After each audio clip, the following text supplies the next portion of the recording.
Wadau na share content za mradi wetu wa Wadada Center kwa ajili ya raise awareness kama nilivyosema, na hapa nachotaka kusisitiza tu ni kwamba mara zote tumekuwa tukiwaambia upande wa mabosi na upande wa wadada kwamba kuna wale ambao wako kwenye upande wa nuru, kuna wale ambao wako kwenye upande wa giza, na hayo ambayo mnayaona ndio matokeo yake, kwamba kama ni bosi ambaye naye yuko upande wa giza, atakuwa anafanya mambo ya giza kwa dada, atakuwa anamfanyia mambo ya ukatili, mambo ya unyanyasaji. Lakini kwa wadada pia ambao nao wako upande wa giza, ndio hao wadada ambao hawana adabu, hawana heshima. Haijalishi hata kama ndio dada ambaye tunasema ni smart, ni professional, pamoja na usmart na uprofessional, lakini kuna issue za kiroho ambazo hizo ndio zinamfanya mtu, yani mtu anajengwa kwenye tabia nzuri au mbaya kiroho zaidi. Mtu tunajua kabisa, tumefundishwa kwenye kupitia neno la Mungu ya kwamba kuna ufalme wa giza na wa nuru, period. Kwa hiyo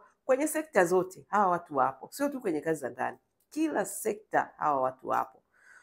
Ukishagundua tu kwamba okay, huyu mtu mimi na yeye hatuwezi kuchanganyika, ni kama mafuta na maji, si ndio? Basi sisi tunasema kwenye mradi wetu tumeweka plani ya kubadilishiwa. Kwa hiyo hata kama ni dada unafanyiwa ukatili, unyanyasaji na bosi wako, vitendo unyanyasaji na ukatili ni nini? Dada analalamika, anapigwa, unatukanwa matusi, yani unatukanwa, unavuliwa utu wako. No, hauwezi kufanya kazi katika nyumba kama hiyo.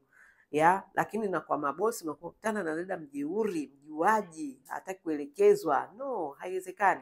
Kwa hiyo sisi mpango wetu ambao tumeuweka ni wa replacement. Wewe unatupatia tu taarifa ili tuweze kukubadilishia. Uwe ni bosi, tutakuletea dada mwingine, uwe ni dada, tutakupeleka kazi sehemu nyingine, sehemu ambayo utakutana na watu ambao wote mna hofu ya Mungu, wote mna roho ya Mungu, wote ni watu wenye kutenda matendo ya haki, matendo ya amani, matendo ya furaha. Ndio tunatafuta pesa wadada, lakini hata mabosi pamoja na hela zao, mwisho wa siku linapokuja swala la utu wa mtu, sisi wote ni sawa mbele za Mungu.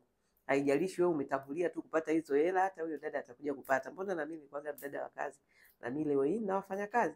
Kwa hiyo kutangulia wewe kupata hela haimaanishi kwamba huyu anayetafuta hela kupitia wewe hana thamani. After all, why unamtaka nyumbani kwako? Hata kama hutachukua dada wa Dada Center, lakini still utaenda kutafuta dada, hata kama ni mtaani, kijijini, wapi utaagiza, still you need that service. Unahitaji hiyo huduma, unahitaji huyo mtu nyumbani kwako. So you have to respect them, lazima uwaheshimu.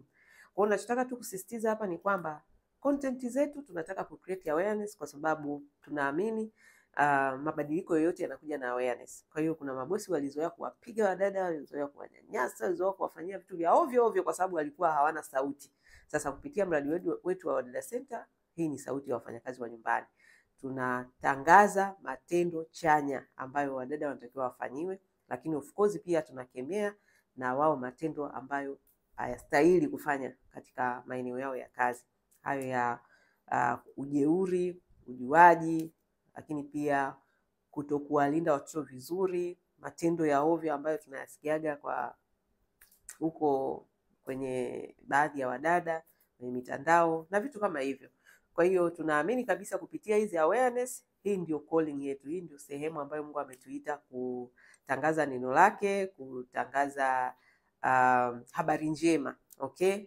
Kila mtu anataka amani, kila mtu anataka furaha, kila mtu anataka ulinzi na usalama katika either familia yake au katika eneo la kazi. Kwa hiyo kama ni bosi kwenye familia yako, unachotaka ni amani, ni furaha na haki pia. Okay? Na wadada hivyo hivyo. Hicho unachokitaka na dada anakitaka. Sasa isiwe kwa kuwa wewe unajiona una hela basi ndio mnyanyasi dada. Hapana, kwenye mradi wetu sisi hatufanyi hivyo. Hatutakuwa tayari kufanya kazi na mabosi wanyanyasaji wa wadada. Hatutakuwa tayari kufanya kazi na wadada wasiojitambua, wasiojielewa. Hapana. Kwa hiyo hicho ndio kikubwa ambacho nilikuwa nataka kukiweka katika video hii kwa ajili ya kuendelea kusisitiza why tunashare hizi content. Tunashare hizi content kwa ajili ya create awareness. Na nina imani kuna watu wengi wamebadilika na wataendelea kubadilika kupitia project yetu ya Wadada Center. Kwa sababu kuna baadhi pia tulishawakatia huduma lakini baadaye wamejirekebisha, tumeendelea kufanya nao kazi. Pande zote, mabosi na wadada. Wataenda, watajitafakari, watasema lakini kweli nilichokuwa nakifanya sio sawa. Basi anarudi very humble, naongea, nayamaliza, naendelea vizuri na anakuwa balozi mzuri sana. Hata wadada nao hivyo hivyo, tunawatoa kwenye mradi, wanaenda wanajitafakari, baadaye anasema jamani, mimi nimejirekebisha, naomba tena chance na nini na nini. Tunaambia okay, tunakupa chance ya mwisho, kama uko tayari, uko serious, utuonyeshe. Kweli anakuwa balozi mzuri. Kwa hiyo lengo ni ku raise awareness. Hatuko hapa kwa ajili ya kusutana, kushushuana, kudhalilishana, hapana. Tunajaribu kuonyesha hali halisi, changamoto za huu mradi. Watu wanashindwana kwa sababu ya hizo tabia za kishetani ambazo ziko pande zote. Kuna wadada wanazo, kuna mabosi wanazo. Lakini sio tu kwenye kazi za ndani, kwenye sekta zote. Sekta zote kabisa, kuanzia top hizo za kisiasa huko. Kuna watu wako kwenye nafasi za uongozi huko wanatafuta kuongoza wananchi, lakini wao wenyewe familia zao wameshindwa kuziongoza, wao wenyewe wana tabia za ufisadi, wao wenyewe wana tabia za ukahaba, umalaya, ushenzi, matabia ambayo yote ni ya kishetani. Sasa ni kwa sababu wananchi wanakuwa hawana capacity ya kujua sifa za kuchagua kiongozi bora, kwa sababu sisi kama wananchi tungekuwa tumejengewa hiyo capacity, yani tungekuwa tunajitambua vizuri. Mtu ambaye anataka nafasi unaanza kumwangalia kwanza nyumbani kwake, anaongozaje familia yake. Unaambiwa mtu ametelekeza familia, hajui familia yake inaendeleaje. Wewe tena unaenda unampa nafasi ya kuongoza, hata kuongoza au anaenda kupiga dili zake. Okay. Kwa hiyo ni kwamba kwenye sekta zote kuna watu ambao wako kwenye ufalme wa giza na ufalme wa nuru. Tukitaka kwenye sekta zote tuweze kuleta tuweke nuru, tuondoe chaos, basi watu wenye hofu ya Mungu hao ndio watu sahihi kwenye kila sekta. Hao ndio watu sahihi. Mtu yeyote mwenye hofu ya Mungu ana upendo, ni mtu wa haki, ni mtu ambaye ana amani, ni mtu ambaye yani ana matendo yanayofanana na ya Mungu. Matendo ya Mungu ndio hayo. Lakini mtu yeyote ambaye hana hofu ya Mungu, huyo analeta chaos. Atakapoingia popote pale ni kuvuruga tu.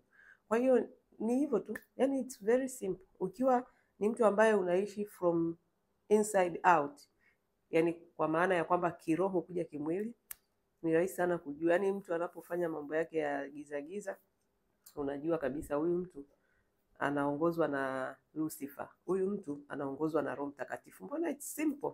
Ni matendo guys. Lakini kuna watu wamekaaga hapa wamekazana na kucha. Kucha kama shetani. Jamani, shetani hana kucha. Shetani ni muuaji, ni muongo na ni baba wa uongo. Anakujaga kwa ajili ya kuharibu na kuvuruga. Popote ambapo mtu anaingia, chaos inaingia. Purukushani, vurugu mechi, hakuna amani, hakuna furaha. Uko kwenye mfumo wa shetani tayari.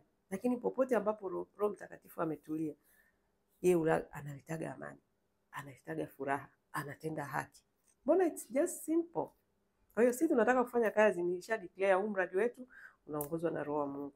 Tumeukabidhi kwenye ufalme wa Mungu. Kwa hiyo yeyote anayekuja ajue kabisa tunataka karakta za kimungu. Tunataka sifa za kimungu, tabia za kimungu, kwa sababu hizo popote utakapoenda utafanyika baraka. Na hicho ndicho tulichoagizwa.